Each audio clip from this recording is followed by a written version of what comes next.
দেখেন স্বাধীন দেশে সচেতন নাগরিক আপনারা অনেক সময় অনেক নিউজ কিন্তু আপনারা পত্রপত্রিকার মধ্যে দেখেন অনেক বছর আগে এক পুলিশ কর্মকর্তা তার স্বামীও পুলিশ তার স্ত্রীও পুলিশ উভয়ে সরকারি কর্মকর্তা ছিলেন তাদের আদরের একমাত্র কলিজার টুকরা একটা কন্যা সন্তান ছিল এই কন্যাটাকে তারা দেশের বৃহত্তম প্রসিদ্ধ সুনামধন্য শিক্ষা প্রতিষ্ঠানে শিক্ষা অর্জন করিয়ে ডিগ্রিধারী সার্টিফিকেটধারী নামধারী অনেক শিক্ষিত বানিয়েছিল তাদের কন্যাটাকে এমন আদরের দুলালি ধনাঢ্য পরিবারের একমাত্র কন্যা রাজধানীর উন্নত এলাকার মধ্যে ফ্ল্যাট ভাড়া নিয়ে কত সুন্দর বিলাসী জীবন যাপন করে এত সত্ত্বেও এত ধনী এত শিক্ষিত পরিবারে জন্মগ্রহণ করেছে শিক্ষা অর্জন করার পর এই মেয়েটা একটা সময় মাদকাসক্ত হয়ে গিয়ে নিজেদের সেন্সলেস হয়ে গিয়ে নিজেদের স্বাভাবিক যে চিন্তা চেতনা ছিল জ্ঞানটাকে বিকৃত হয়ে গিয়ে এক সময় নেশায় বিভোর হয়ে রাত্রিবেলা তার আপন মা এবং মায়ের গলা কেটে হত্যা করেছে এই মেয়েটা দুনিয়ার জাগতিক শিক্ষায় শিক্ষিত উচ্চতর ডিগ্রি লাভধারী মেয়েটা নাম বললে অনেকে চিনে ফেলবেন প্রায় ৮-১০ বছর আগের ঘটনা বাবা মাও ধনী বাবা মাও শিক্ষিত বাবা মাও সম্ভ্রান্ত এই সম্ভ্রান্ত বাবা মা তার সন্তানটাকেও মেয়েটাকে দুনিয়ার জাগতিক শিক্ষায় শিক্ষিত করেছে দুনিয়ার মানুষের আদর্শে আদর্শবান করেছে যার ফলশ্রুতিতে দেখা গিয়েছে তাদের কন্যা আপন গর্ভের ধারণ করার যে কন্যা ছিল পেটের সন্তান হয়ে মা বাবার গলার মধ্যে ছুরি ধরেছে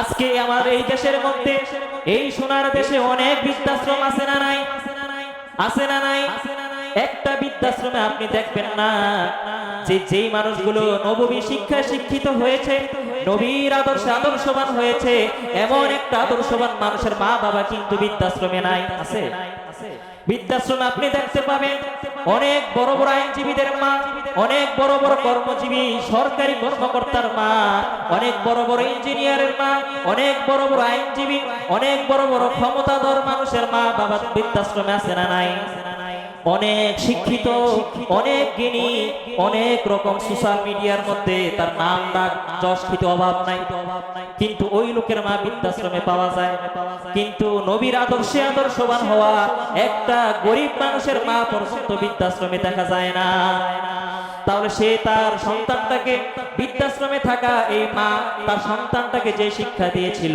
যে আদর্শে আদর্শবান করে দিয়েছিল ওই আদর্শ কিন্তু ওই সন্তানটাকে আসল সন্তান বানাইতে পারে সুসন্তান বানাইতে পারে এই যে সম্প্রতি গত 2 দিন আগে আপনারা হয়তো অনেকে দেখবেন আমার দেশের সোনার সন্তানগুলো শিক্ষিত মেধাবী সন্তানগুলো কি কাজটা করছে শিক্ষিত মেধাবী যাদের দিকে তাকিয়ে আগামী প্রজন্ম তাকিয়ে রয়েছে যাদের দিকে ভবিষ্যৎ যারা ভবিষ্যৎ কর্মদার হবে এই দেশের হাল চাল যারা ধরবে দেশ নিয়ন্ত্রণ করবে যারা পরিচালনা করবে যারা এমন এই দেশের জাগতিক শিক্ষায় শিক্ষিত কিছু মেধাবী ছাত্ররা কিভাবে নির্মমভাবে নির্দয়ভাবে পাষাণের মতো একটা কুত্তাকে পর্যন্ত এইভাবে মারে না যেইভাবে একজন মানুষ হয়ে আরেকজন মানুষকে গত কয়েকদিন আগে বিশ্ববিদ্যালয়ের হলের মধ্যে হত্যা করেছে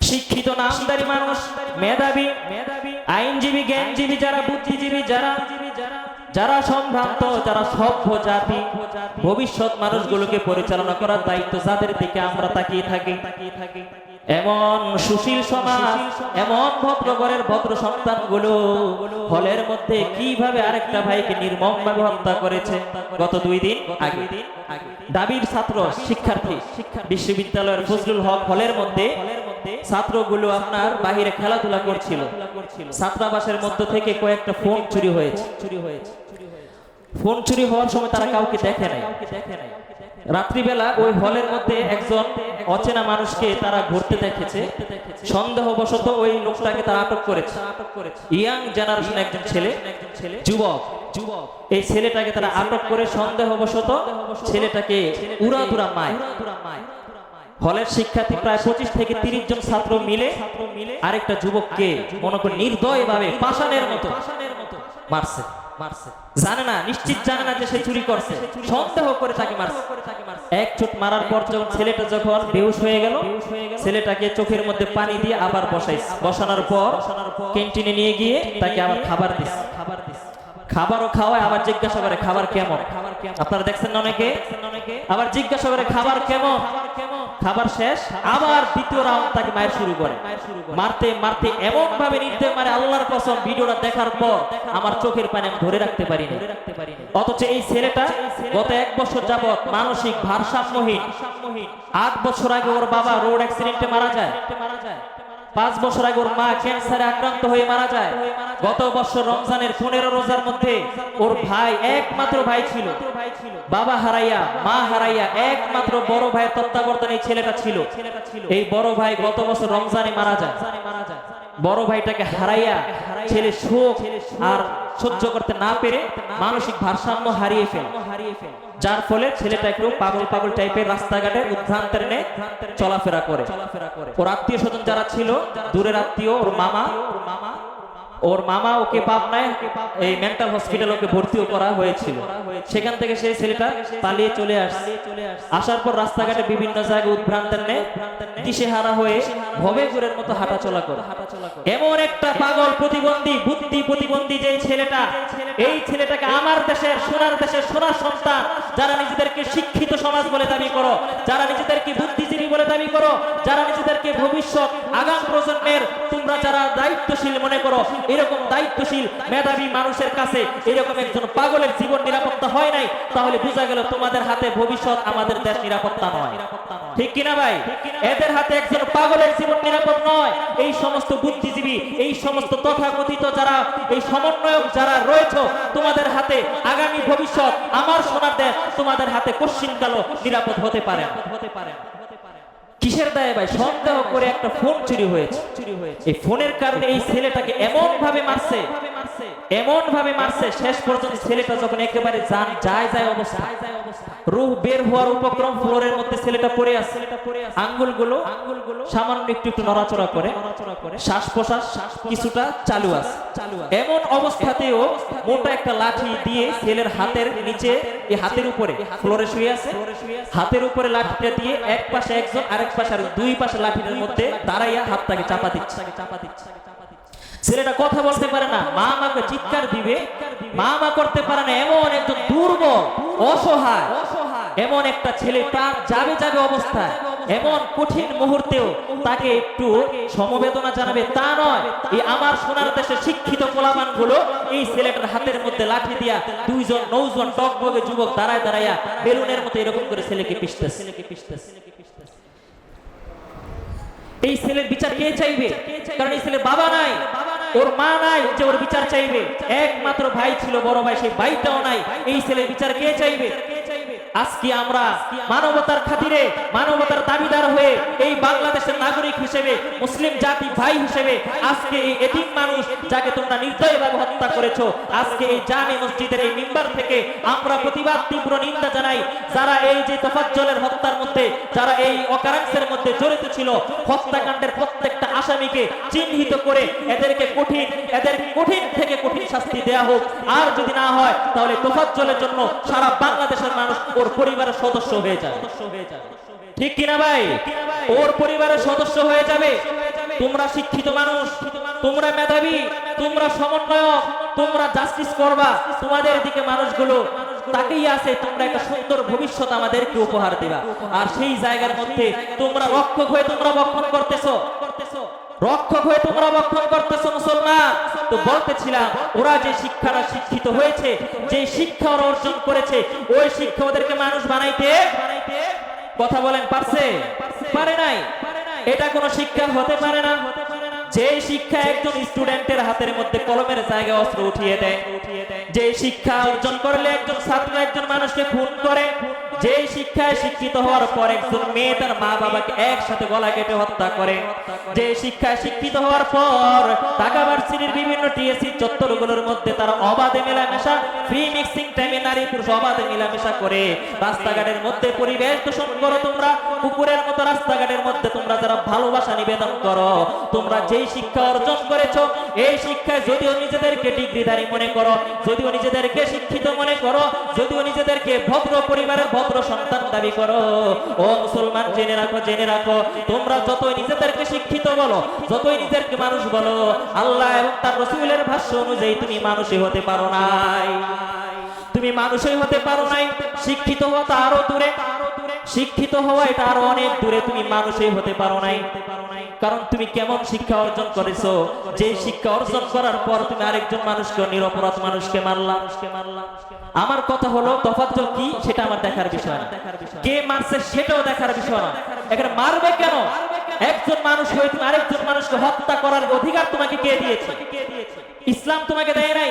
দেশের রাষ্ট্রীয় সংবিধান তোমাকে হত্যা করার, আইন হাতে তুলে নেওয়ার অধিকার তোমাকে দেয় নাই। তুমি একজন মানুষ, একজন মানুষের জানটাকে তুমি কেন হত্যা করো? অধিকার তোমাকে কে দিয়েছে?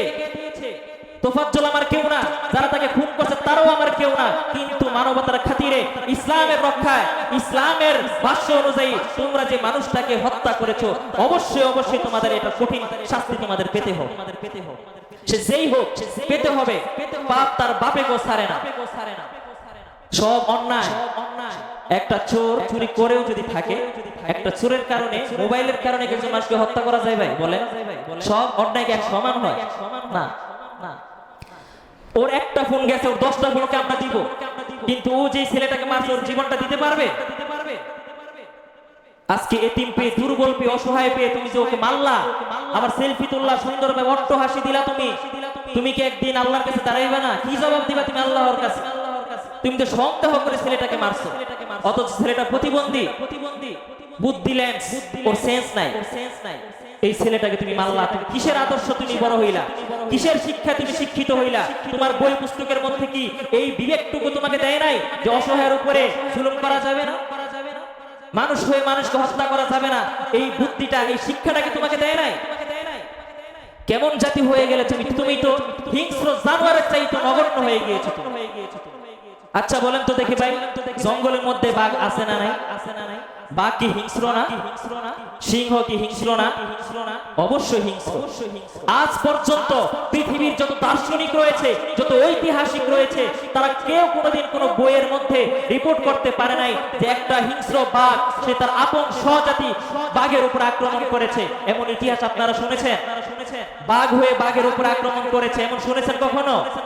সিংহ নিঃসন্দেহে এটা হিংস্র, কিন্তু এত হিংস্র হওয়ার পরেও সিংহ কোনোদিন আরেকটা সিংহের উপর হাত তুলে নাই। তুলছে ভাই? না। বরং সিংহের উপরে যে তাকায়, উল্টা সমস্ত সিংহগুলো এক হয়ে, ঐক্য হয়ে ওই বিরোধিতা দলে, বিপরীত দলের উপরে তারা ঝাঁপিয়ে পড়ে।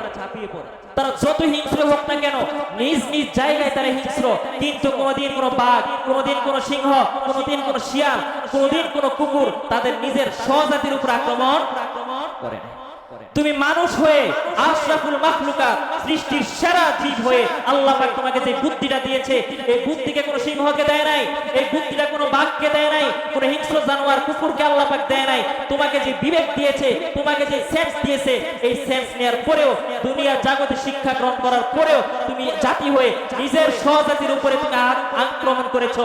সুতরাং বোঝা গেল তুমি দুনিয়া মানবের ঘরে জন্ম লাভ করেছো। মানুষ হয়ে দেখতে তোমাকে মানুষ দেখা যায়, হাতে পায়ে তোমাকে মানুষ দেখা যায়, বাস্তবে তুমি মানুষ হতে পারছে ভাই? কুকুরের চাইতে নিকৃষ্ট। ও যদি বিএ অনার্স করেও থাকে, ডিগ্রিধারী হয়েও থাকে, ও যদি দেশের সর্ববৃহৎ প্রতিষ্ঠান থেকে ও যদি গ্রাজুয়েশন করে একজন স্কলার হয়েও থাকে, ও তারপরে কুকুরের চাইতে জঘন্য, কুকুরের চাইতে নিকৃষ্ট। ঠিক কিনা ভাই?